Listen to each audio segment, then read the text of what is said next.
Blog Talk Radio. Blog Talk Radio.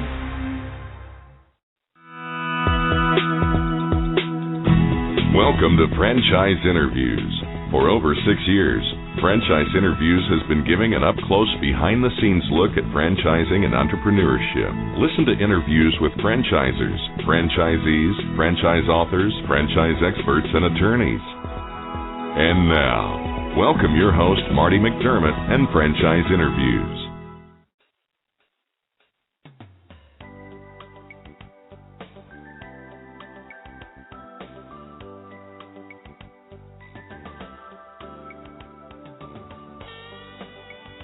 Hi, everyone, and welcome to a very special edition of Franchise Interviews, where for over 6 years now, we've been asking the entrepreneurs of all in one. I'm your host, Marty McDermott. I'm the president of Franchise Interviews, and we have a great show today. We're meeting with Mike Best, the Chief Operating Officer of Boston's, the Gourmet Pizza Restaurant and Sports Bar. And Boston's is a full-service, pizza-themed, casual dining restaurant and sports bar, offering incredible gourmet pizzas and gourmet pasta, along with a wide variety of other great dishes. I'm going to talk to Mike about that in just a moment on Franchise Interviews. So stick around because we got a great show.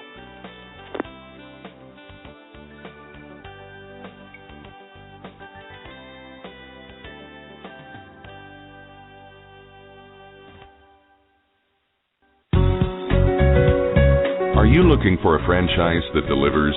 Businesses will always need shipping, and for more than 25 years, loyal customers have depended on Unishippers for reliable savings and exceptional customer service. Unishippers is focused on just one thing: helping small and medium-sized businesses save time and money on all their shipping needs. And as the largest reseller of complete shipping services in the country, we have the buying power to ensure that we succeed. The Unishippers franchise offers low startup costs, no equipment or real estate required because they're not retail, residual income, and a quality of life and work-life balance. For more information on becoming a Unishippers franchisee, go to www.unishippers.com and click Franchise Opportunities, or call Franchise Development at 801-708-5822. That's 801-708-5822.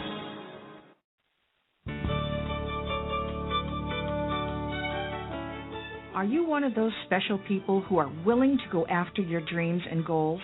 Are you ready to fulfill that dream of owning your own business with the security of a proven brand? The opportunity to take control of your future and own a Rita's Italian Ice franchise is within your reach. Rita's is seeking success-oriented individuals who are ready to make a change in their life, and Rita's offers unparalleled training and support to assure your success. And did you know the frozen treat industry is a recession-proof industry, and there are Rita's in 23 states currently with 540 stores open. Rita's Italian Ice has been around for 25 years and is listed as a top-performing franchise by the Wall Street Journal. Now here's the really good part. Rita's Italian Ice is a unique and amazing taste treat. It's smoother than a snow cone, and it combines ice with real fresh fruit. The real fruit adds dramatically to the taste, and it comes in over 40 flavors. The ice and fruit are mixed on site and made fresh daily, and it is delicious. You'll want to know more about this exciting and successful franchise opportunity. Go to www.ownaritas.com and get all your questions answered. That's www.ownaritas.com to take control of your dreams and future today. You don't want to wait any longer to be a part of this adventure. www.ownaritas.com.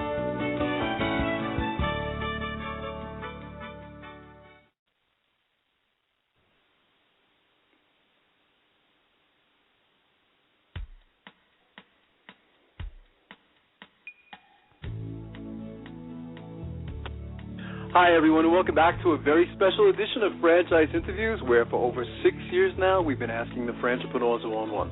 I'm your host, Marty McDermott. I'm the president of Franchise Interviews, and as we were saying earlier, we have a great show today. We're meeting with Mike Best, the Chief Operating Officer of Boston's, the Gourmet Pizza Restaurant and Sports Bar. Hey, Mike, how you doing today? Welcome to the show. I'm well, Marty. Thank you for having me. Oh, it's my pleasure, Mike. We always like to ask our guests, where are you calling from this morning, Mike? Dallas. Oh, great. Is that where the headquarters is? Yeah, we're headquartered in Dallas. We've been here for the 13 years that the company's been in the U.S. That's fantastic. I thought maybe we could start like with your background, Mike, and how you became involved with Boston's. Well, I can go way back, Marty, or just the last couple of years. By profession, I'm a CPA. Sort of a necessary evil if you want to, succeed in business and get ahead, understanding where the money's coming from. Absolutely. Public accounting stint in New York, which is where I was born and raised, with Ernst & Young, one of the big public accounting firms. Left to join an apparel client that I had, so spent about a decade and a half in the apparel industry, both manufacturing and retail. Got myself into the retail and arts and crafts. A company, Michaels, had a large division called MJ Designs, which was a little bit bigger than Michaels and carried more. Ran that for a couple years, and then one of my neighbors, who I had known for about 3 years, a gentleman named Jim Treliving, who was the founder of Boston Pizza, the Canadian sister company, moved to the U.S., and we became friendly over a 3-year period, and pretty much said to me, hey, I'm looking to establish more than a branch office in the U.S. I want a corporate presence, and I'd like you to come on board, and that was 10 years ago. That's fantastic. It's interesting, with your background, Mike, it's tremendous diversity. This must be interesting for you now, working with Boston's, I imagine. Yeah, what I've come to realize, I like working with the public, in a retail environment, and honestly, whether you're selling men's dress shirts, crayons or pizza, it's all about the product, the service, and the value. And if you can deliver that, it doesn't really matter. It's all I agree. It's all important about what the guest is experiencing there. Absolutely. So I know our listeners right now are saying, okay, well, what's Boston's and what makes them stand out from other casual dining brands, Mike? I'll just say this up front. Boston's, we do not have a restaurant in the entire state of Massachusetts. That's one of the first questions I'm always asked. No, it's a Canadian-originated concept in British Columbia. About 50 years ago, actually, in 2014, we'll be celebrating 50 years in business. Wow, that's amazing. They've had a good long run up there. If you think about Chili's in the U.S., they're the largest casual dining concept in Canada. Right. About 13 years ago, they decided to venture cross-border.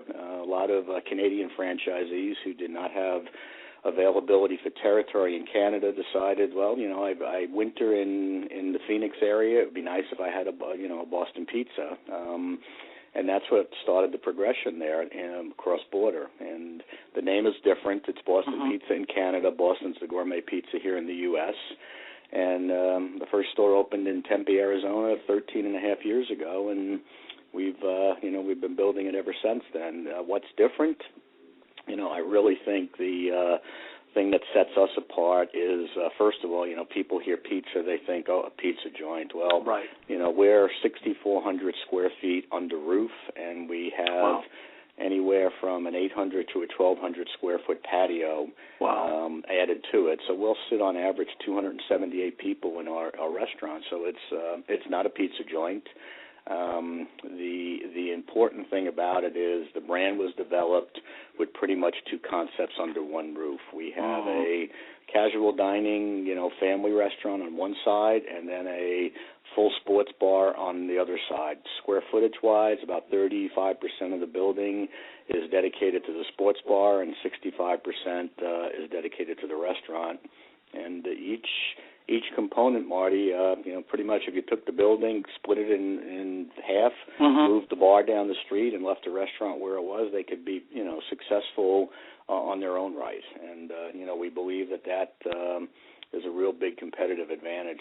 I recall the first time I had been in one, I was invited by the gentleman who was a friend and soon to become my boss, and I walked in. I had my two young kids. This is about 11 years ago, and we were going to the dining room and, walked in, stood in the entrance area and looked over. Restaurant looked nice, and then, looked into the sports bar. And the sports bar is separated by a glass and wood wall, but you can see in to get a visual. And I thought, that looked pretty good. Anyway, we went and had our meal, great experience. And before we left, I walked into the bar, and just to get a feel for what it looked like, and I said to myself that, this sort of resonated with me. It's a place I can come with friends to watch a football game, baseball, basketball, or a place that I could, on the way home from an event, be it a football game or whatever, you can stop and have dinner, late night in the bar area. So I think that that's really the thing where we separate ourselves, at least from the box standpoint and how we're laid out with some of our competitive sets.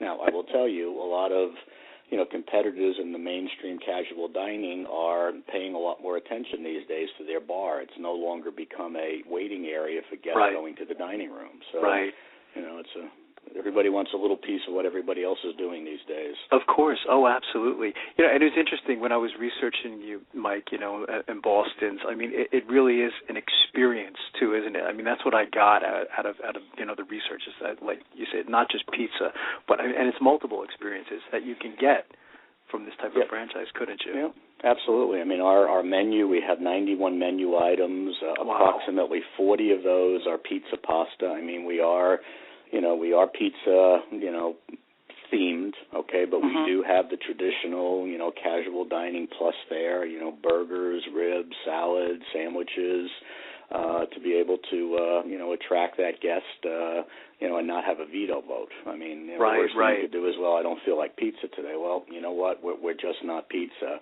And we really believe that, once we get you inside the four walls, and, provided, again, we deliver good service, good food, you'll be a repeat guest. And that's some of the challenges with a, emerging brand, getting people inside the four walls for trial. These shows are always tough for me, Mike, to do in the morning, especially if I haven't had breakfast, as long as I've been doing it. This is a tough question. What's your favorite? I mean, when you go into a Boston, so what do you look for? Do you have a favorite item? Yeah, I travel a lot, Marty, to the restaurants. I like to get out and on the road and kind of, sit in, quote unquote, the living room of our franchisees and, meet them on their ground, as opposed to have them come into Dallas and, sit with me. But I try the same thing every time I go. I have a Tuscan pizza. I have a Flying Buffalo pizza. I have a half order of ribs, and I'm not eating all this. I'm just sampling. Right. This is sort of my baseline. Sure, absolutely. It should be whether my store in Fairbanks, Alaska, or Naples, Florida. The product should be the same. The consistency, the taste profile, and stuff like that. So I pretty much have a set menu there, and I'll try a few of the appetizers. But it's about 5 or 6 things that I will order. And it's funny because even when I go with my family, I order the same thing, and they look at me like I'm crazy. Who's going to eat all that? I said, it's not a matter of who's going to eat it. We're just sampling. So that's fantastic. I think I'd be 400 pounds if I ate everything I ordered. So. Oh, that's fantastic. The food and ingredients that in the menu offerings, it's what I got too out of researching the franchise too, Mike. It's a little different. There's even some health aspect to it as well. I've seen some interesting videos on YouTube. And there's certainly some healthy alternatives too at Boston's, isn't there? Yeah, we do. We have what we call healthy hits. I think a menu or two ago, they were in their own separate section, and then individually within. So if it was a healthy hit, pasta. All right, it was in the pasta category and healthy hits. So anyway, we put it back in the category where it belonged. But we do have 5 items on the menu that are, health oriented for the person looking for that. In addition to that, we do offer pretty much all of our pizzas with a wheat crust. So they can get it a little bit more healthy than the flour. And then the other thing that we've been have for probably about 5 years now is we do have the gluten-free pizza, which is interesting because we tried it. We actually had one of our franchisees whose wife was had celiac, and they wanted it. We experimented with it. We rolled it out, and unfortunately, we had a bit of a problem. There was a little cross-contamination, nothing serious, but we invited the Celiac Society in the Dallas area to come in and say, okay, what did we do? What should we do? Let's work, we want you to work with us and make this better because we do want it to be part of what we do. And they came in and spent a fair amount of time with us and, worked with us and Fortunately, we've not had an incident in over 4.5 years, and the society itself has been a big proponent of our gluten-free pizza. We'll have people, Marty, travel 30, 40 miles to one of our restaurants just to have pizza.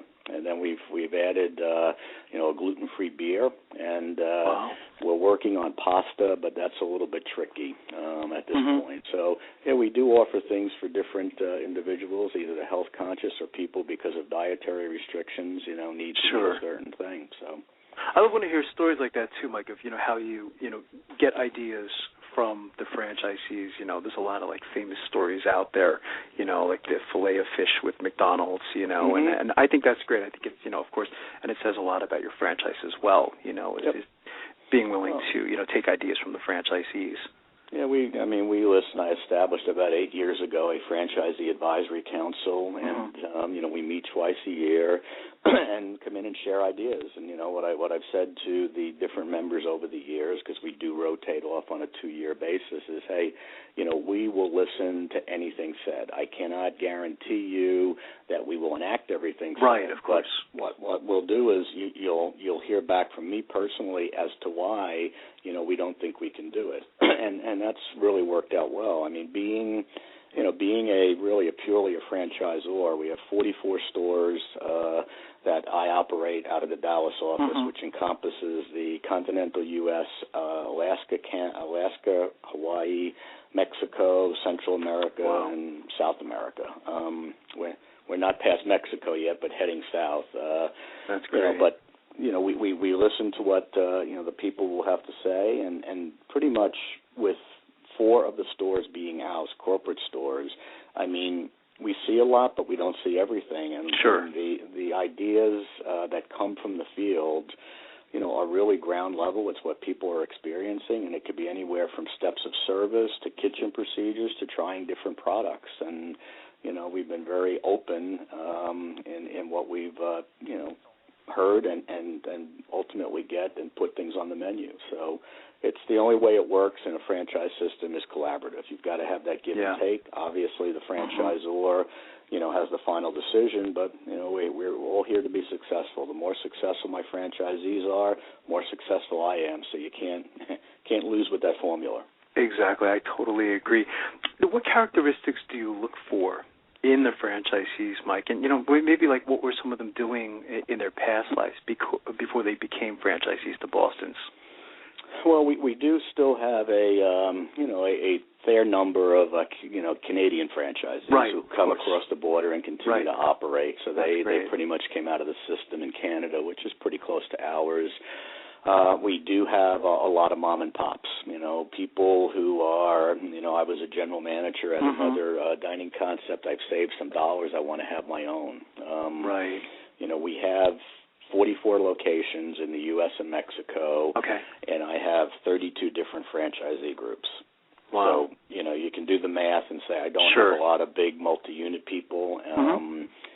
We are, always will look at, the mom and pop type person because they're important. I mean, those are people who, dig in, say what they can, and work the brand. But what we constantly look for is a larger multi-unit person who has maybe a few other concepts they're operating. They can't grow, and with 44 restaurants, obviously I have a lot of territory to be able to grow in the U.S. So, that's kind of what we target on. But we will never ignore the mom and pop. They obviously have to have the financial wherewithal, and they have to have that commitment to the brand, because I tell people when we do our discovery days that, if you're going to expect to come by the restaurant once a month and pick up money, well, there's not going to be any money to pick up. Of course, You got to be involved, and, so it's important when we have a group or a person come in for our discovery days that, they're getting to know us. They understand what we do, what we'll provide, but in turn, we're looking at them and saying, do we think they have the right DNA to be able to do this? One of the good things from my perspective is that we're a privately held venture.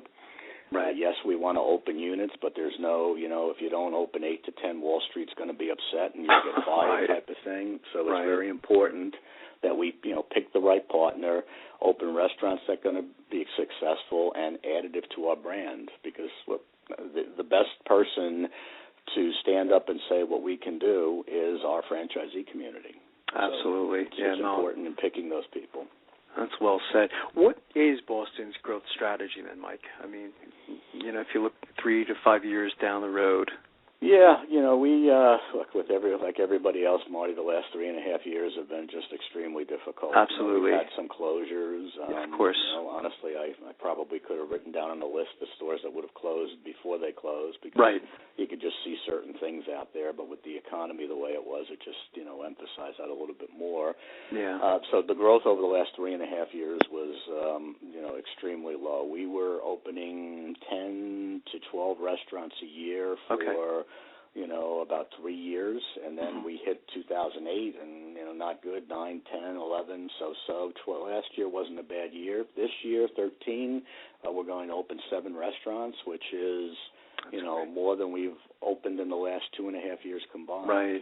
So we're starting to see a lot of renewed interest with people coming back, feeling a little bit more comfortable about the economy and themselves and, where they'll be in 10 years.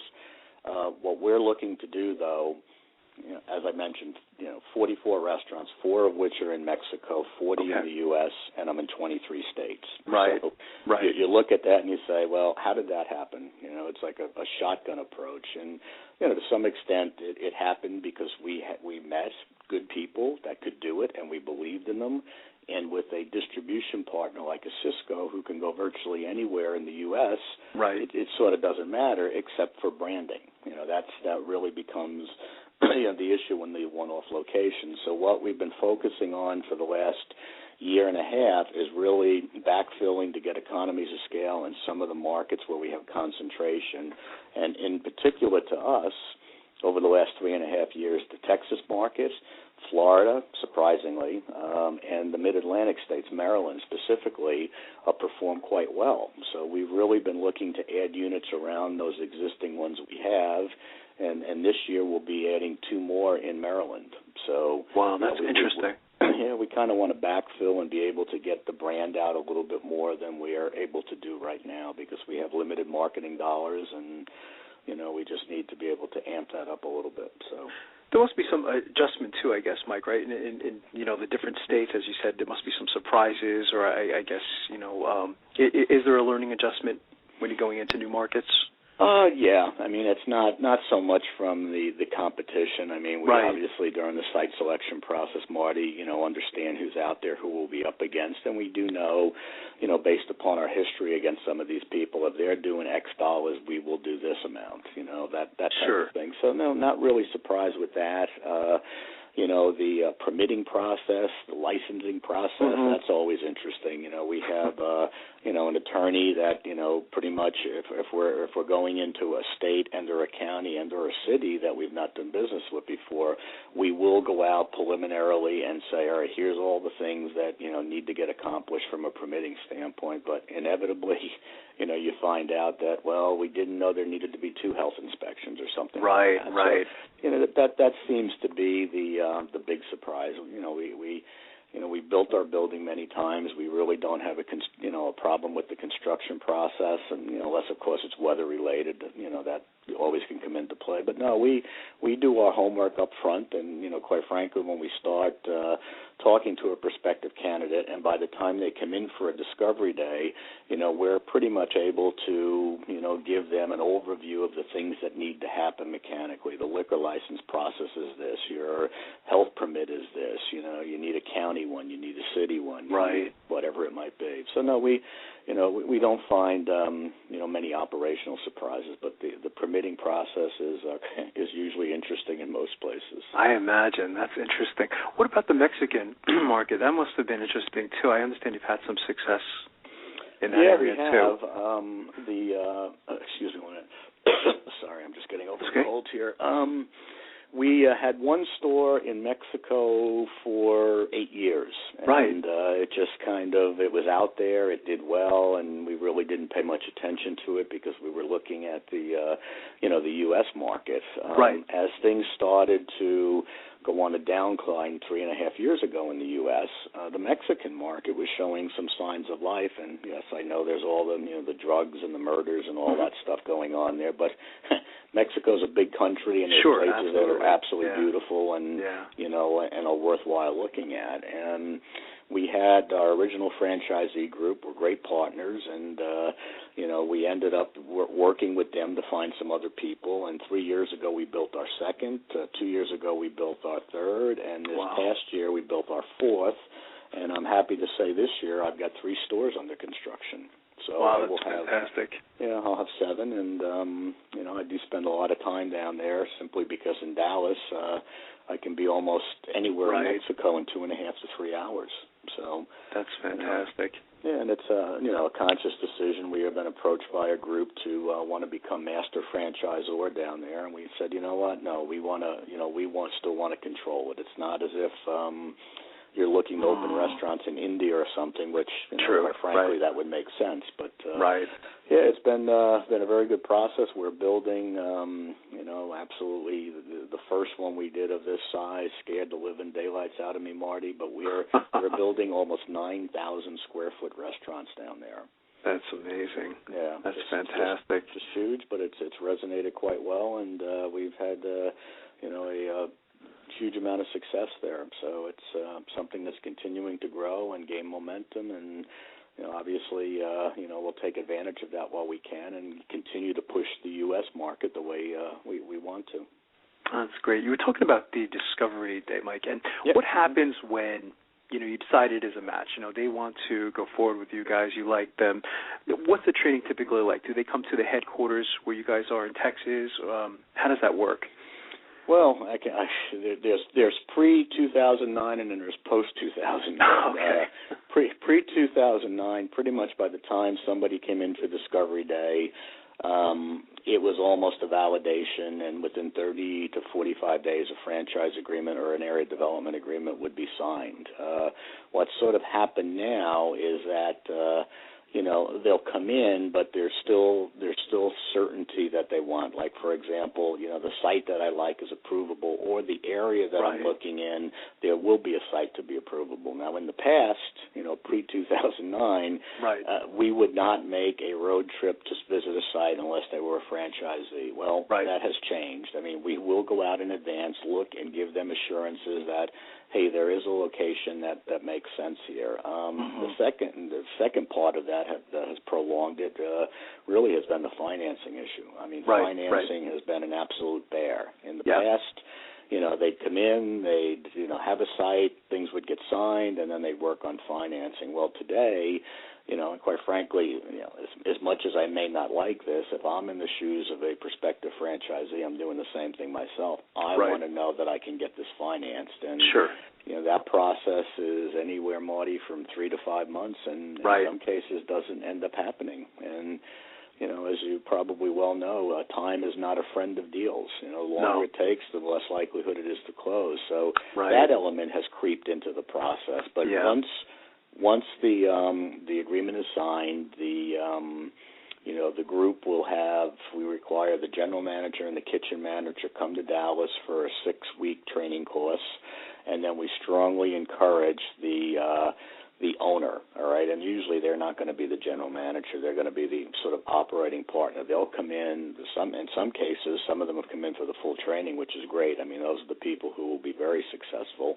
In other cases, they do an abridge. It's like a 10-day course to give you a 10,000-foot overview of how things work, to at least give them some semblance of what they should be looking at. And then, for the opening, I mean, our real estate people work with them, then our construction people, and then our training group is in 2.5 weeks before the opening date and 2 weeks after, and sort of hand-holding and quite frankly, at the end of the 2 weeks after it's open, if we feel uncomfortable that, they quite haven't gotten the heart of house operations or front of house, we'll stay.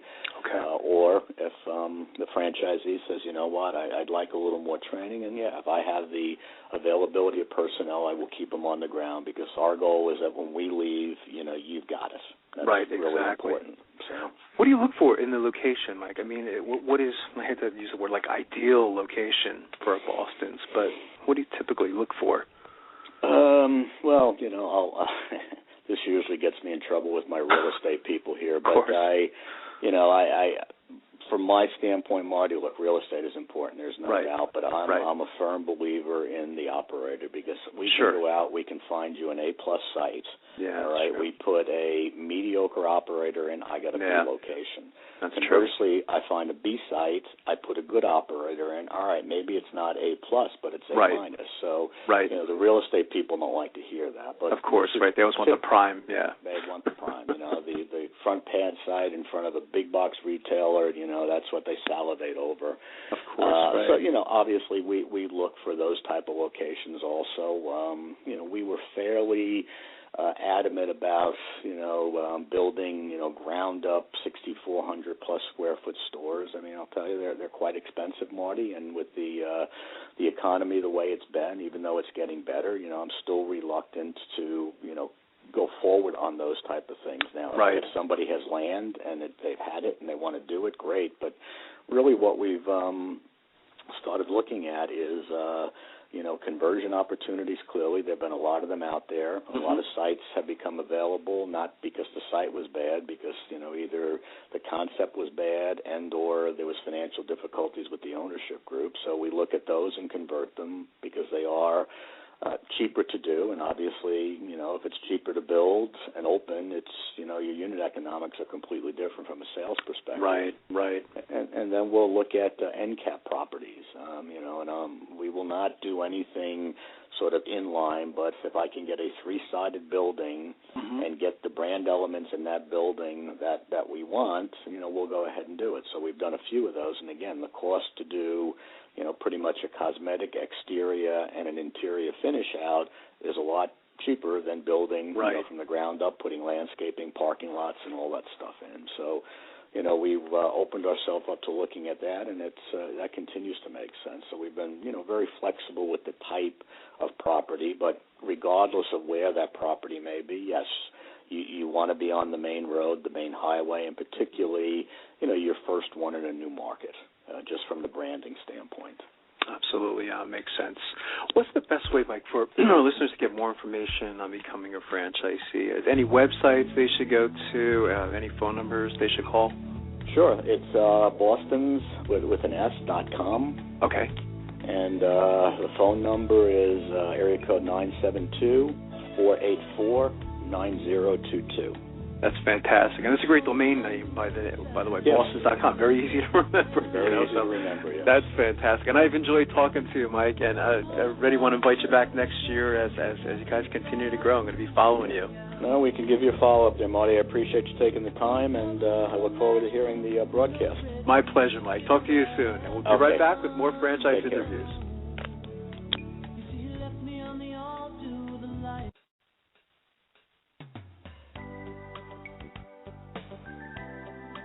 Franchisers, are you looking to reach aspiring entrepreneurs looking to buy a franchise?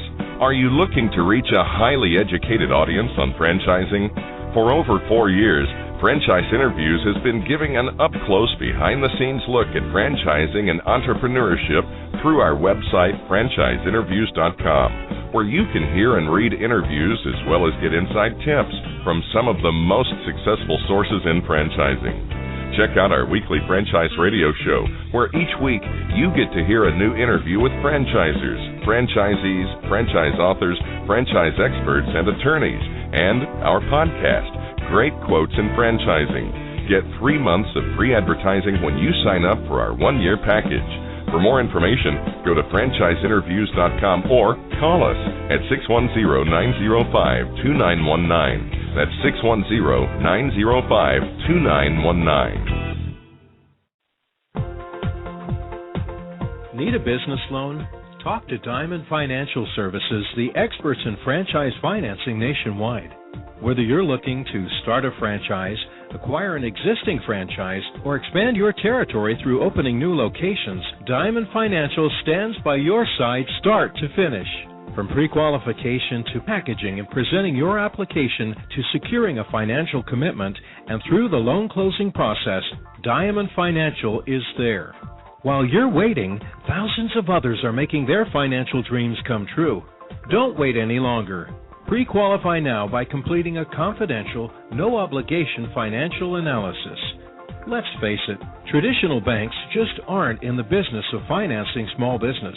At Diamond Financial, we specialize in securing franchise loans from $100,000 to $3 million and equipment leasing up to $150,000. Let us help you get started.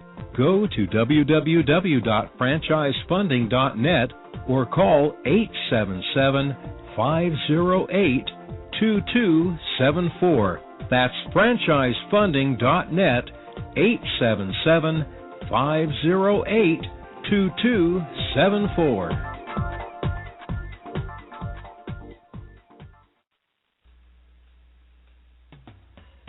Hi, everyone, and welcome to another edition of Great Quotes in Franchising, where each podcast you get to hear a great quote in franchising.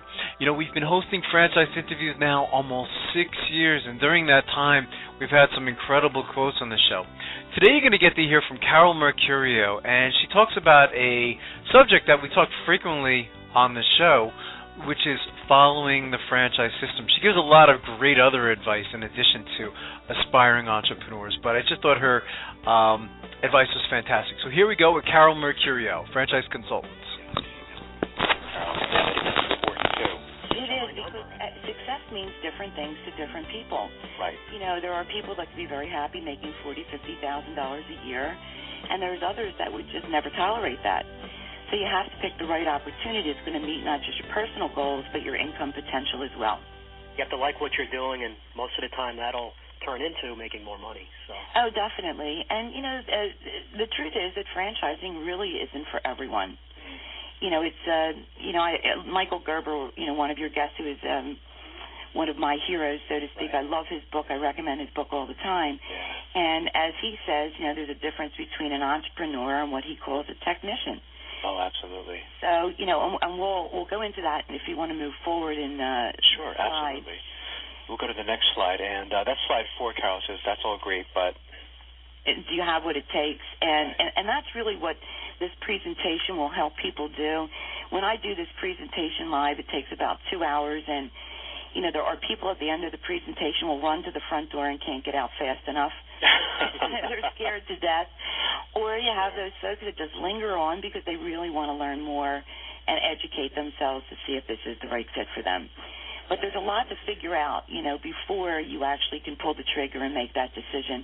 And as you mentioned just previously, the due diligence is imperative. You know, you have to do a good job of figuring that out. You know, is it the right connection personally, and are you connecting with a company that you feel is a comfortable marriage between the two of you? Absolutely. Right. And so that's what we're going to do, is help determine if this is, in fact, the right path to explore. And then we can move on to motivation. Okay. And, you know, for me, I think motivation is really, really a major component of this whole process. I agree. If you're not motivated to do this, don't do it. If somebody tells you you should do it for a variety of different reasons, but it's not your own passion, right, you probably won't do well at it. And, you know, there's two different types of motivation. There's positive motivation and there's negative motivation. So you have to think of it, is it an inspiration? Are you inspired to do this, or are you desperate to do this? There's a big difference here. Absolutely. Are you know, running from something, or you're running towards something? Right, right. And, you know, for me, I work with a lot of folks that have been downsized, and they're in transition in life, and I certainly can relate to it. But they may go to looking at a business because they can't find a job. Or maybe lesser positions are offered to them, less money, less title, or maybe their severance is about to end and they need to make some decision quickly. Bad choice.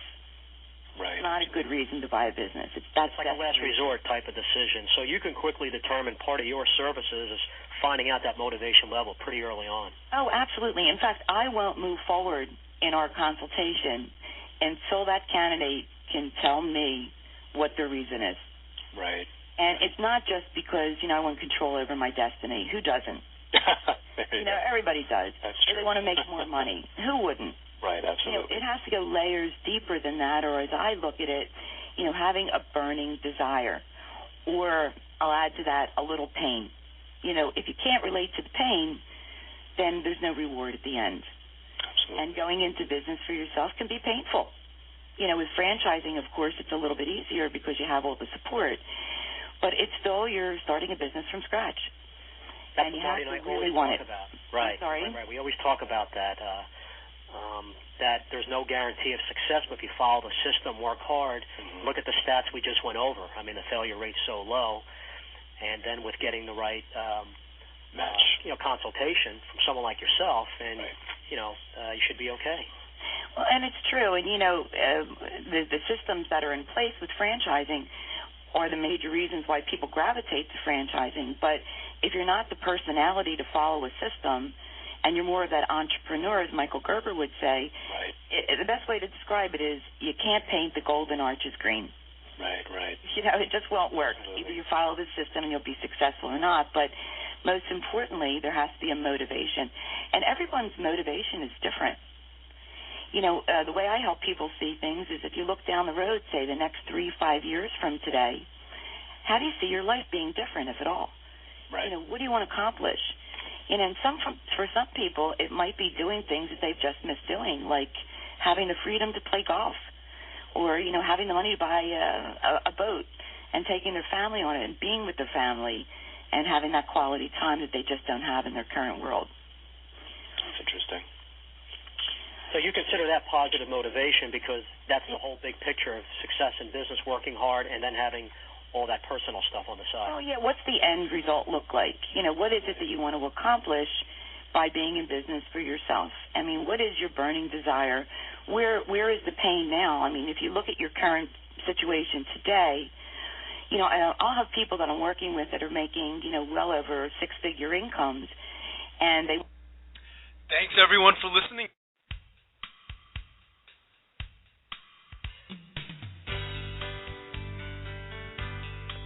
Thanks, everyone, for listening, and we'll see you again next week with another edition of Franchise Interviews. Take care, everyone.